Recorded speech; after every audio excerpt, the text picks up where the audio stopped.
Political editor हमारे साथ जुड़ चुके हैं अमेठी से योगेश जी। योगेश जी, आपका भी बहुत स्वागत है। तो सबसे पहले योगेश जी का ही रुख कर लेते हैं जयती, क्योंकि बेहद अहम है उनका विश्लेषण। पांचवा चरण 3 बजे तक का वोटिंग प्रतिशत। योगेश जी, सबसे पहले आपसे रिएक्शन लेना चाहेंगे।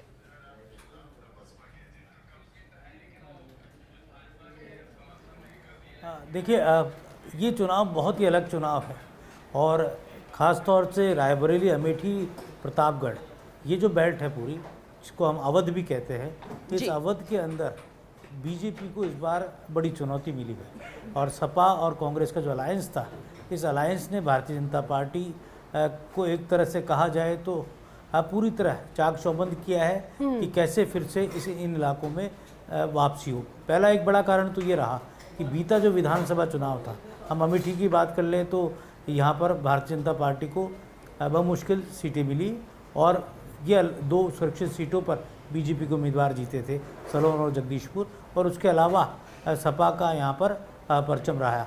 ये अलग बात है कि सपा के 2 विधायक टूटकर बीजेपी के साथ खड़े हैं और रायबरेली में भी ऐसा ही रहा। रायबरेली में भी कहा जा सकता है कि अमेठी जो रायबरेली सदर की सीट है वो बीजेपी के पास रही, तो वहाँ पर भी उस इलाके के अंदर भी समाजवादी पार्टी और कांग्रेस के इस गठबंधन ने वहाँ चुनौती पेश की है। थोड़ी देर पहले कांग्रेस के उम्मीदवार किशोरलाल शर्मा से जब बातचीत हुई तो वो बहुत कॉन्फिडेंट नज़र आ रहे थे। कॉन्फिडेंट का कारण था कि जो परंपरागत कांग्रेस का वोटर है जी, वो वोटर बाहर निकला और उसने वोट डाला, क्योंकि राहुल गांधी की अपील रही, सोनिया गांधी की अपील रही, और दूसरा यहाँ राहुल गांधी पास की सीट से चुनाव लड़ रहे थे, और तीसरा एक जो मुझे जो लगा, यहाँ पर कांग्रेस के वर्कर्स के बीच में एक मैसेज रहा कि गांधी परिवार ने एक वर्कर को टिकट दिया है तो भविष्य में और किसी का भी चांस लग सकता है। तो इस कारण भी यहाँ कांग्रेस का जो काडर है वो यहाँ पर मजबूती के साथ यहाँ पर नज़र आया। तो अगर यहाँ कांग्रेस का पेरेंटल वोट जो आज़ादी के बाद से गांधी परिवार के साथ खड़ा रहा है, अगर वो साथ आता है तो स्मृति ईरानी के लिए दिक्कतें हो सकती है। स्मृति ईरानी ने यहाँ पूरी ताकत लगाई है। यहाँ पर कई मंत्रियों की साख भी दाव पर है जो इस इलाके से प्रतिनिधित्व करते हैं, जो मंत्री बनते हैं। ऐसा ही कुछ रायबरेली में भी है।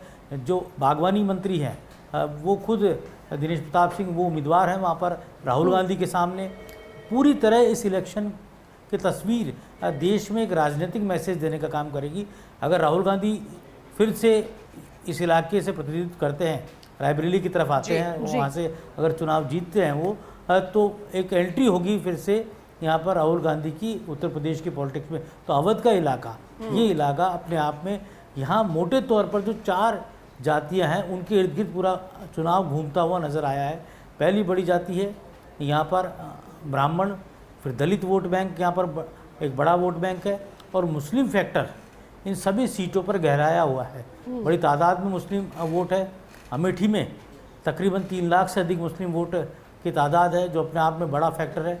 और जिस तरह मुस्लिम इलाकों में वोट पड़े हैं वो भी अपने आप में एक कहा जा सकता है कि बीजेपी के लिए या जो कांग्रेस विरोधी दल के लिए अपने आप में चिंता की बात हो सकती है।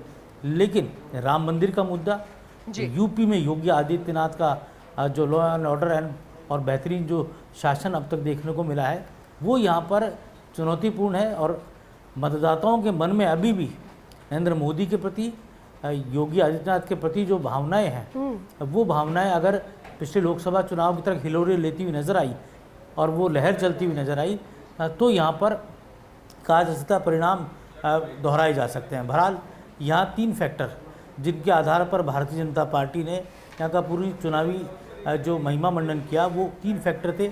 मोदी फैक्टर, योगी फैक्टर और दीदी फैक्टर। दीदी मतलब स्मृति ईरानी। तो 3 फैक्टर के साथ बीजेपी यहाँ पर चुनाव लड़ रही थी। दूसरी ओर कांग्रेस पार्टी ने, प्रियंका गांधी ने नारा दिया था सेवा के 100 साल। गांधी परिवार ने जो यहाँ का रुख किया है, इतने सालों से इस इलाके का प्रतिनिधित्व किया है, तो ये बात प्रियंका गांधी ने कही कि सेवा के 100 साल।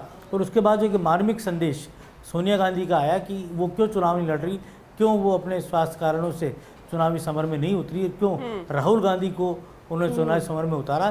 तो वो जो अपील थी उसकी लोगों में चर्चा थी, क्योंकि राजनीतिक इलाका है। यहाँ पर आपको पता ही है पूनम की उत्तर प्रदेश में छोटी छोटी राजनीतिक बात को भी यहाँ का मतदाता चाय की दुकान पर, पान की दुकान पर, चौपाल पर बात करता हुआ नजर आता है। ये वो इलाका है जहाँ पर ईरान में भी क्या हुआ है उसकी भी चर्चा यहाँ की चौपाल में होती है, तो पाकिस्तान में क्या हुआ उसकी बात भी होती है, और देश में क्या कुछ घटित हो रहा है वो उत्तर प्रदेश के हर गांव गली मोहल्ले की चौपालों की चर्चाओं के केंद्र में रहता है। तो ये राजनीतिक तौर पर यहाँ के मतदाता इतने जागरूक है। और एक और बात है जो यहाँ पर सबसे महत्वपूर्ण रहती है कि जो जिसके साथ है वो कहता भी है, बुलंद आवाज़ से कहता है कि हम क्यों किसके साथ है और क्या कारण है, क्यों विरोध रहता है डेवलपमेंट को लेकर। यहाँ पर जो यहाँ के जनप्रतिनिधि हैं उसके सामने भी यहाँ का मतदाता मुखर होकर अपनी बात कहता है। योगेश जी, अभी जैसे कि आप अभी अमेठी में हैं, और ये सवाल इसलिए क्योंकि पिछले अगर चुनावों को देखा जाए तो इन 5वें चरण का जिक्र करें, इन 49 सीटों में सिर्फ एक ही सीट थी रायबरेली, वो कांग्रेस ने जीती थी, इकलौती सीट थी, और उस पर भी इस बार सोनिया गांधी नहीं है, उनका बेटा है और बेटे के लिए प्रचार वो करते नजर आई। लेकिन नजर उनकी अमेठी पर भी, अमेठी भी बीजेपी ना जीत ले, तो ऐसे में क्या लगता है ये वोटिंग प्रतिशत भी, वहां का माहौल भी, क्योंकि मेरा जो सवाल है वो जनता भी कंफ्यूज है इस बात से, बहुत सारी ऐसी चीजें, क्योंकि जो कंफ्यूजन यहां पर कांग्रेस के अंदर थी कि राहुल गांधी को कहां से चुनाव लड़ा जाए, कांग्रेस प्रवक्ता भी इस बात से इत्तेफाक रखते होंगे। खैर, मैं आपसे जवाब लेना चाहूंगी योगेश जी इस पर।